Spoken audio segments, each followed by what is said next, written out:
Hello,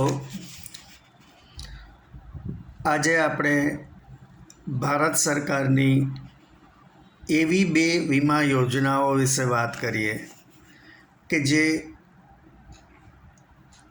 એટલી બધી સસ્તી છે કે કોઈ પણ ગરીબ નાગરિકને પોસાય તેવી છે.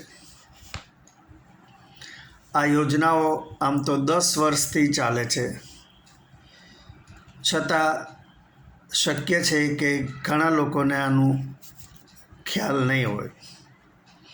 આ યોજનાઓના નામ છે પ્રધાનમંત્રી જીવન જ્યોતિ બીમા યોજના PMJJBY અને પ્રધાનમંત્રી સુરક્ષા બીમા યોજના PMSBY. બંને યોજનાઓમાં ₹2 લાખનું રક્ષણ મળે છે. જીવન જ્યોતિ એ જીવન વીમો છે અને સુરક્ષા બીમા યોજના એ અકસ્માતનો વીમો છે. જીવન જ્યોતિમાં વયમર્યાદા 18 વર્ષથી 50 વર્ષની છે અને તેનું વાર્ષિક પ્રીમિયમ ₹436 છે. સુરક્ષા બીમા યોજનામાં અકસ્માતનો વીમો છે, તેની વયમર્યાદા 18 વર્ષથી 70 વર્ષ સુધીની છે. તેનું વાર્ષિક પ્રીમિયમ પહેલાં 12 હતું, પાછળથી ₹20 થયેલ છે. આમ 18થી 50 વર્ષ સુધીના નાગરિકોને કુલ ₹456માં ₹2 + 2 એમ 4 લાખનો વીમો મળી શકે. આ બંને યોજનામાં જોડાવા માટે આપણે પોસ્ટ ઓફિસ અથવા બેંકમાં જઈ માત્ર એક સંમતિપત્રક ભરવું પડે.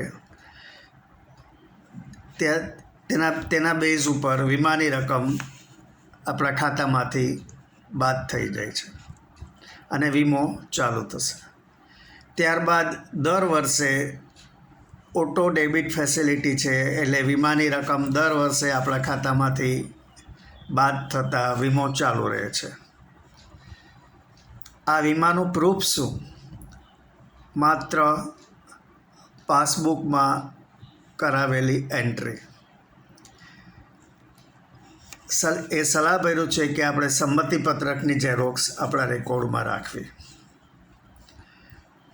એવું શક્ય છે કે કુટુંબના મુખ્ય વ્યક્તિનું અકસ્માત અથવા અન્ય રીતે અવસાન થાય, પરંતુ તેમના પત્નીને તો આ વીમાનું જ્ઞાન ન હોય, તો વીમાની રકમનું ક્લેમ જ ન મુકાય.